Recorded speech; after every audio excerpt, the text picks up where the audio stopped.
సనాతన ధర్మము అంటే ఎంత సనాతనము? సనాతనము అంటే చాలా ప్రాచీనమైనది అని అర్థం. ఎంత ప్రాచీనమైనది? ఎప్పుడు పుట్టింది అసలు ఇది అంటే?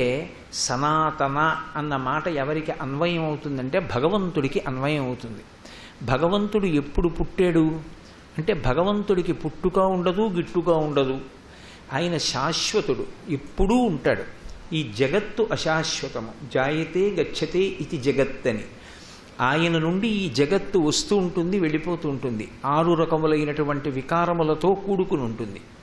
కానీ సత్యమైనటువంటి పరబ్రహ్మము ఎప్పుడూ ఉంటాడు. ఆయనకి ఎలా పుట్టుక లేదో, ఆయన ఫలానా అప్పుడు ఉన్నాడు, ఇంకొకప్పుడు లేడు అని చెప్పడం ఎలా సాధ్యం కాదో, ఈ ధర్మమునకు కూడా ఒకప్పుడు ఉన్నది, అంతకుముందు లేదు అని చెప్పడం సాధ్యం కాదు. భగవంతుడి ఉనికి ఎప్పుడు తెలుసో, ఈ విశ్వాసము, ఈ ధర్మము యొక్క ఉనికి కూడా అప్పుడే తెలుసు. అందుకే భగవంతుడు ఎప్పుడున్నాడు, ఎప్పుడు లేడు అన్న ప్రశ్న అసలు ఉదయించదు. భాగవతంలో పోతన గారు గజేంద్రమోక్షణ ఘట్టంలో ఒక అద్భుతమైన పద్యం ఇచ్చారు. లోకంబులు లోకేశులు లోకస్తులు తెగిన తుది అలోకంబగు పింజీకటి కావల యవ్వండేకాకృతి వెలుగు అతని నేసేవింతున్నంటారు. ఒకనకొకప్పుడు ఈ లోకములు, ఈ లోకాలలో ఉండేటటువంటి వాళ్ళు, ఈ లోకాలని పరిపాలన చేసేటటువంటి వాళ్ళు, వీళ్ళందరూ కూడా కాలంలో లయమైపోతారు. మహాప్రళయము అంటారు. మహాప్రళయమునందు పరమేశ్వరుడే సమస్త జీవులను పొందేస్తాడు. మనం ప్రయత్నం చేసి పరమేశ్వరుణ్ణి పొందడం కాదు. ఇన్ని కోట్ల జన్మలెత్తి పునరపి జననం పునరపి మరణం పునరపి జననీ జఠరే శైనం జిహ సంసారే బహుదుస్తారే కృపయాపారే పాహిమురారే అంటారు మొహముద్గరంలో.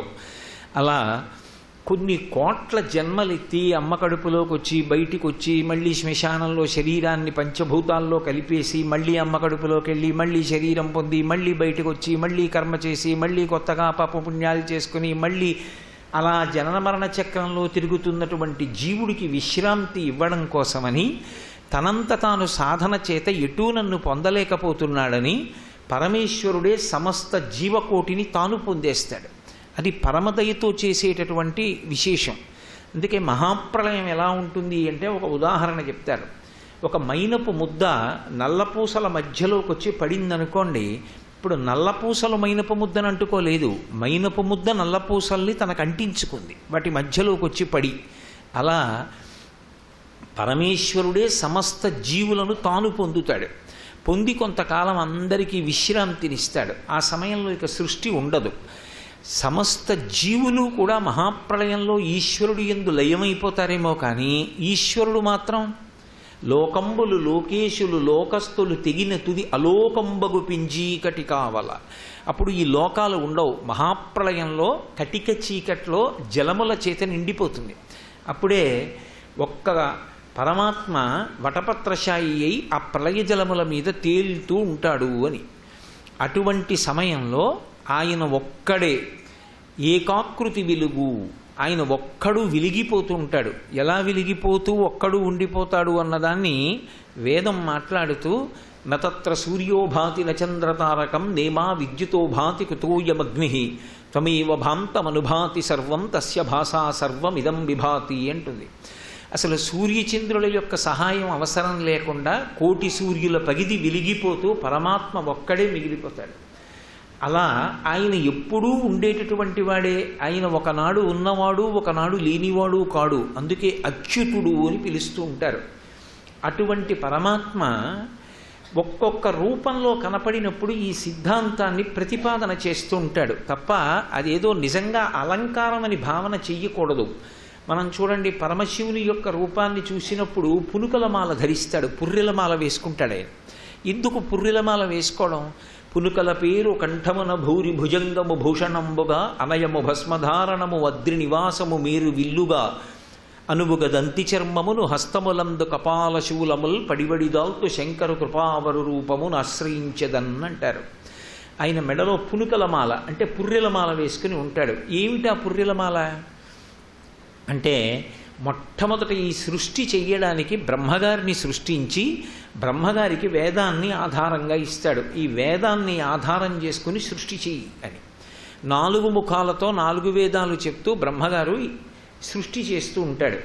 అటువంటి బ్రహ్మగారి శిరస్సు కూడా కాలమునందు ఒకప్పుడు పడిపోతుంది. మొదట పడిపోయినప్పుడు అయ్యో అందరికన్నా ముందొచ్చి సృష్టి చేసినటువంటి వాడు పరబ్రహ్మము యొక్క ఒక రూపం అది పడిపోతే ఊరుకోకూడదని దానికో గౌరవం ఇవ్వడం కోసమని ఆ పుర్రె రుద్రభూమిలో ఉండిపోకూడదని తీసి తడపకి చుట్టి మెడలో వేసుకున్నాడు. అటువంటి ఎన్ని పుర్రెల మాలలయ్యాయి అంటే బ్రహ్మమస్తకావలి నిబద్ధతే నమశివాయ అన్నారు శంకరాచార్యులు వారు. అటువంటి పుర్రెల మాల ఎంత పెద్దదైందో అంటే ఇంతమంది బ్రహ్మలు వెళ్ళిపోయారు, ఇంత సృష్టి వెళ్ళిపోయింది. కానీ పరమాత్మ మాత్రం అలాగే శాశ్వతుడై ఉంటాడు. అసలు పరమాత్మకు చ్యుతి అంటే హాని ఆయన లేకపోవడం అనేటటువంటిది ఉండదు.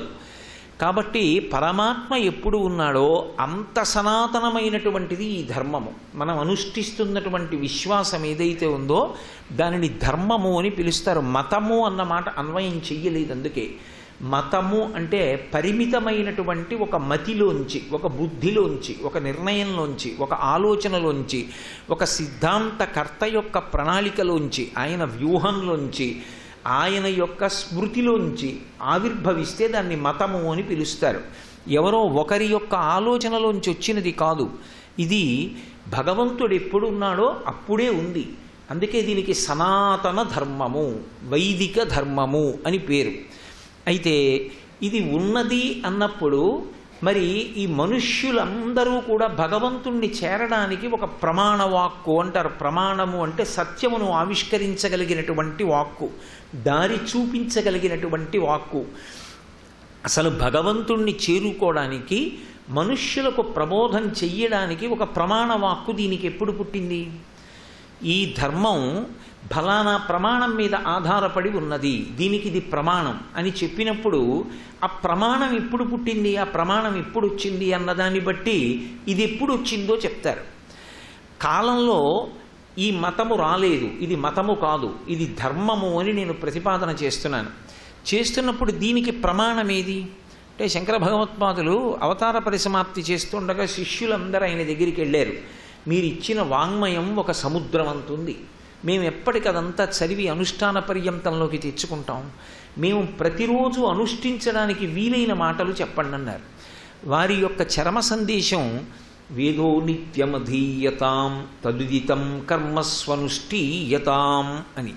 వేదో నిత్యమధీయతాం అంటే వేదము ప్రమాణము. వేదము ఈ ధర్మమునకంతటికీ కూడా ప్రమాణవాక్కు.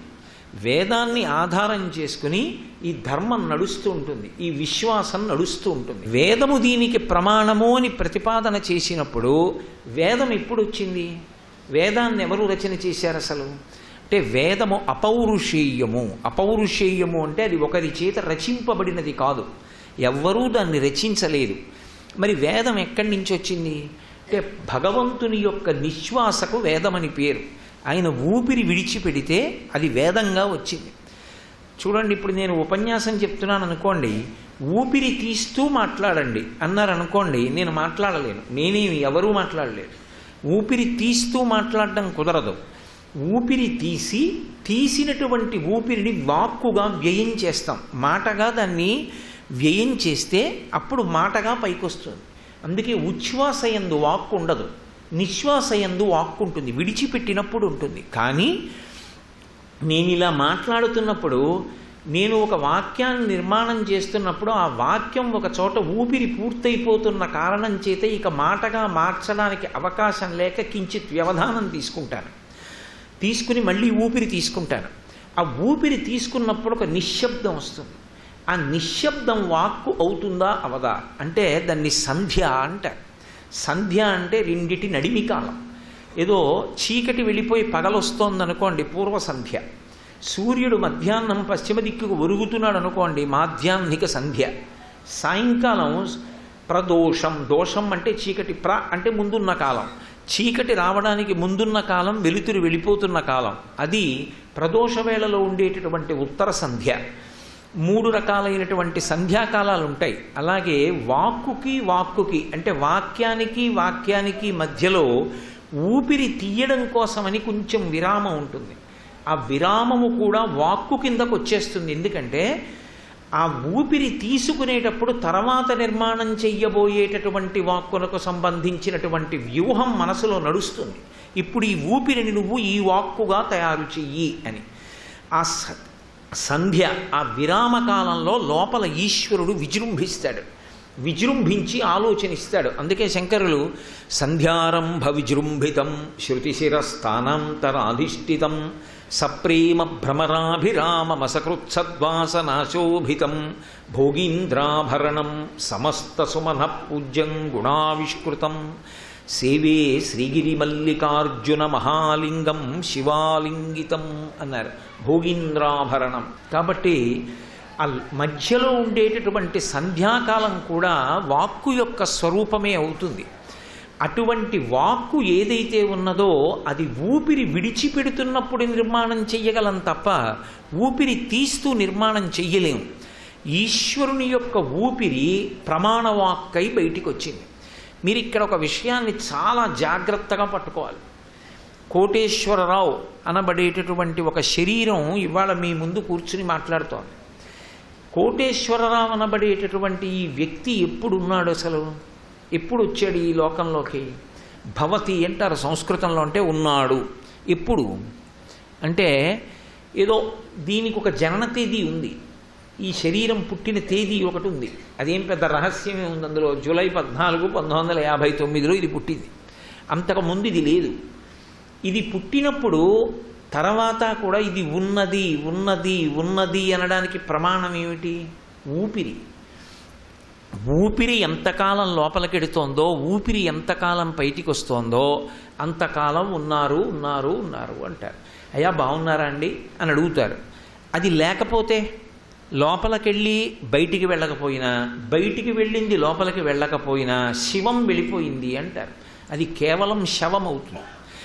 ఇప్పుడు నేను ముందా, నా ఊపిరి ముందా? దానికి జవాబు ఉండదు. నేను నా ఊపిరి ఒక్కసారి ఉంటాం. నా ఊపిరి నేను మొదట ఎప్పుడు తీశానో అప్పుడు భవతి, నేనున్నాను. నా ఊపిరి ఎప్పుడు ఆగిపోతుందో అప్పుడు ఇక నేను లేను. నేను లేనంటే శరీరం లేదు. నేను ఆత్మ, అది ఎప్పుడు ఉంటుంది, శరీరం లేదు. కాబట్టి నాకు నా ఊపిరికి అభేదం. ఊపిరే నేను, నేనే ఊపిరి. అందుకే చూడండి, సిద్ధాంతమునందు ప్రబల విశ్వాసం ఉన్న వాళ్ళు ఒక మాట అంటుంటారు, ఈ సిద్ధాంతము నా ఊపిరి అంటారు. అంటే తన ఊపిరిని విడిచి తనకి ఎలా అస్తిత్వము లేదో ఆ సిద్ధాంతముని విడిచి ఆయన ఉండడు అని. ఊపిరికి నాకు అభేదమైతే ఈశ్వరుడి ఊపిరికి ఈశ్వరుడికి భేదం ఉంటుందా? ఉండదు. ఈశ్వరుడు ఎప్పుడున్నాడని మనం అనుకుంటున్నామో అప్పుడే ఆయన ఊపిరి కూడా ఉంది. అప్పుడు వేదం వచ్చింది. ఆయన విడిచిపెట్టిన ఊపిరి వేదమైంది. ఇప్పుడు ఈశ్వరుడు ఎప్పుడున్నాడు? ఎవ్వరూ చెప్పలేరు. అనాది. ఆయన ఎప్పుడున్నాడు అంటే దానికి జవాబు లేదు. అసలు ఈ సృష్టి అంతా ఏర్పడక ముందు ఉన్నాడు, ఈ సృష్టి అంతా ప్రళయంలో వెళ్ళిపోయిన తర్వాత ఉన్నాడు. అంటే అసలు మొట్టమొదట ఆయన ఊపిరిలోంచి వచ్చినటువంటి ప్రమాణవాక్కు వేదమైతే, సనాతన ధర్మమునకు ప్రమాణము వేదమైతే, ఈ సనాతన ధర్మము కాలములో ఎప్పటిది? ఇప్పటిది అని చెప్పడం కుదరదు. దీనికి పేరు పెట్టలేదు. అందుకే సనాతన ధర్మము అంటే ఎప్పటిదో ధర్మము. ఇది ఎప్పుడో చెప్పబడింది, ఒకరి చేత రచింపబడలేదు దీని ప్రమాణవాక్కు అని విడిచిపెట్టేశారు. దీనికి పేరు పెట్టలా. పేరు ఎందుకు పెట్టలేదు అని మీకు అనుమానం రావచ్చు. నేను మీకు ఒక ఉదాహరణ చెప్తాను. ఏదో నా దగ్గర గోపాలకృష్ణ అని ఓ శిష్యుడు ఉన్నాడు అనుకోండి. ఏమోయ్ గోపాలకృష్ణ అంటే ఓయ్ అని ఆయన వస్తూ ఉంటాడు. నేను తెనాలి వచ్చిన తర్వాత ఇంకో గోపాలకృష్ణ కూడా నా దగ్గర ఉన్నాడు అనుకోండి. ఆయన కూడా నా ఎందు అభిమానంతో నా పక్కనే ఉంటున్నాడు అనుకోండి. గోపాలకృష్ణ అంటే ఇద్దరు వస్తారు. ఇద్దరు వస్తే నేనేమనాలి? కాదు కాదు, కాకినాడ గోపాలకృష్ణ అని పిలవండి అనాలా వద్దా? అప్పుడు ఏదో ఒక విశేషణాన్ని కలిపి గుర్తుపట్టడానికి ఒక అవసరం వస్తుంది. దీనికి అసలు ఆది ఎందు పేరు లేదు, సనాతన అని వదిలేశారు. ఎందుకంటే ప్రపంచమంతటా ఉన్న ఏకైక ధర్మము సనాతన ధర్మం ఒక్కటే. అందుకే ఈజిప్ట్ వెళ్ళినా, మెక్సికో వెళ్ళినా, మెడగాస్కర్ వెళ్ళినా, ఎక్కడికి వెళ్ళినా సనాతన ధర్మములకు సంబంధించినటువంటి జ్ఞాపకాలు, గుర్తులు ఇప్పటికీ కూడా ప్రపంచంలో అన్ని చోట్ల లభ్యమవుతాయి. అంటే కారణం ఏమిటంటే అంత సనాతనమైనటువంటి ధర్మం. కాలంతో దీనికి సంబంధం లేదు. వేదము ప్రమాణమై ప్రారంభమైంది. ఆ వేదము ఈశ్వరుని యొక్క ఊపిరి. మీరు ఒక్కటి బాగా జ్ఞాపకం పెట్టుకోండి, ప్రమాణవాక్కులో ఒక్క అక్షరం మారడానికి వీల్లేదు. ఇప్పుడు ఏదో ఒక పుస్తకం ఉందనుకోండి, ఆ పుస్తకంలో ఓ 15 శ్లోకాలు ఉన్నాయనుకోండి, తరువాతి కాలంలో ఎవరో ఏం చేస్తారంటే నా పేరు పెట్టుకుంటే అది నిలబడదేమోనని ఒక శ్లోకం తాను రచన చేసి మహాత్ములు రచించిన శ్లోకాలలోకి కలిపేస్తారు. కలిపేస్తే అవి ఒకప్పుడు 15, 16, ఇప్పుడు 21 తెలియదు.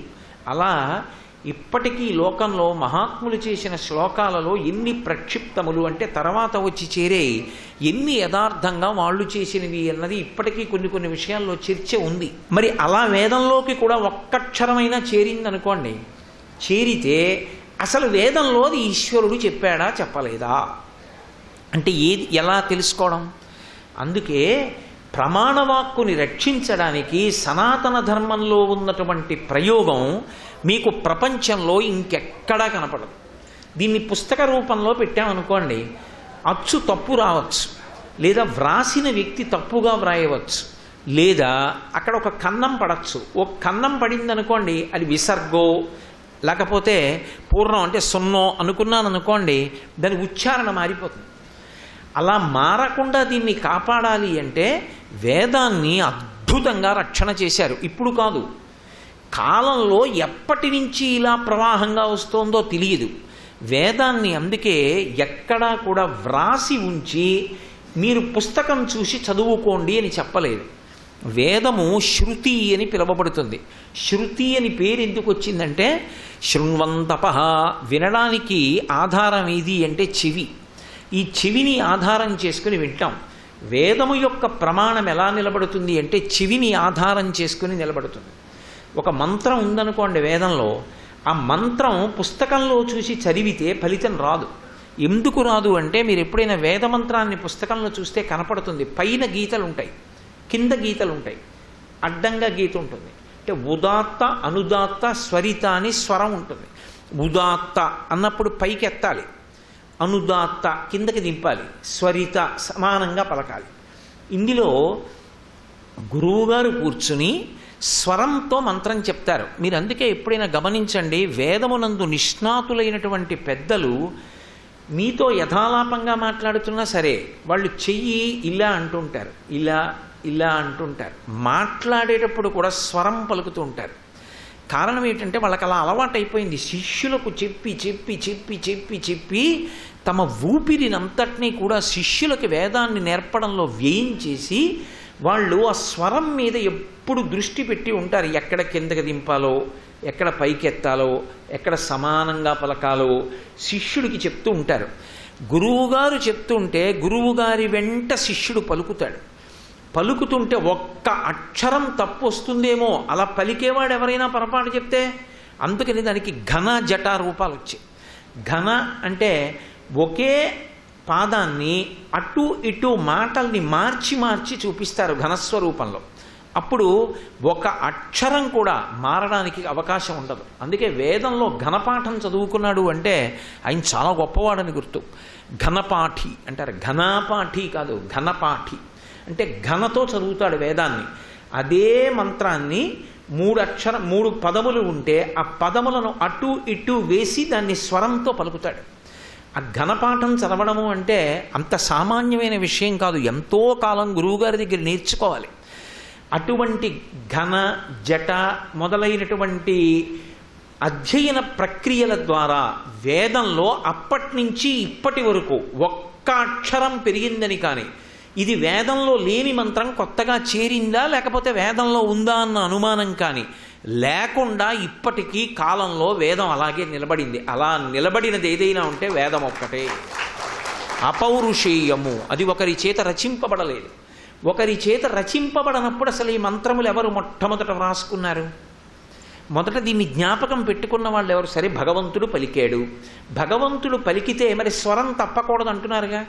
మరి స్వరం తప్పకూడదు అంటే దాని స్వరాన్ని భగవంతుడి దగ్గర విని గుర్తు పెట్టుకుని అలాగే ఉచ్చరించిన వాళ్ళు ఎవరు అంటే ఋషులు. అందుకే సనాతన ధర్మంలో ఋషి దార్శనికుడు. మంత్రమునకు ద్రష్ట అంటాం, మంత్రకర్త కాడు. మంత్రమును ఆయన సృష్టించలేదు. మంత్రమునకు ఆయన ద్రష్ట. ఎందుకంటే వాళ్ళు ధ్యానంలో ఉండగా ఈశ్వర వాక్కు వాళ్ళకి స్వరంతో వినపడింది. వేదాహమేతం పురుషం మహాంతం ఆదిత్యవర్ణం తమసస్తు పారే సర్వాణి రూపాణి విచిత్య ధీర నామాని కృత్వాభివదన్యదాస్తే అని.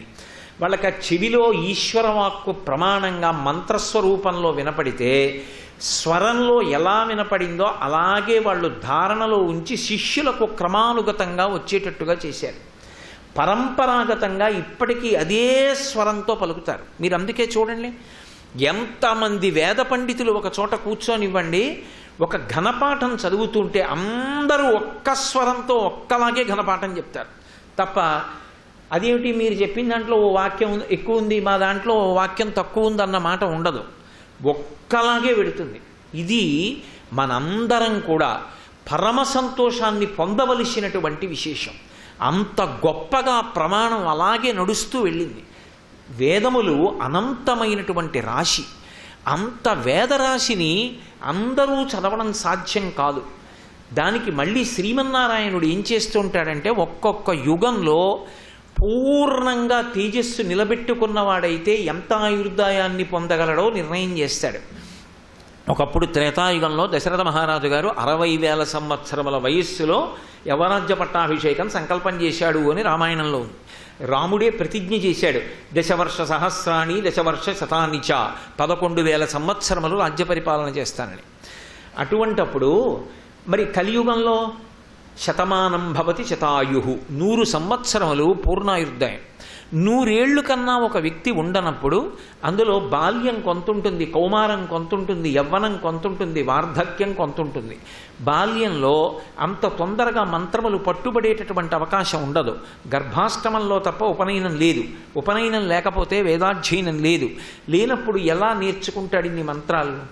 అందుకే అనంతమైన వేదరాశి నశించిపోకుండా ఉండడానికి మళ్ళీ శ్రీమన్నారాయణుడే వ్యాసుడిగా వస్తుంటాడు. వ్యాసుడు అంటే చాలామంది ఒక్క వ్యక్తి అనుకుంటారు. వ్యాసుడు వ్యక్తి కాదు, వ్యాసుడు పదవి.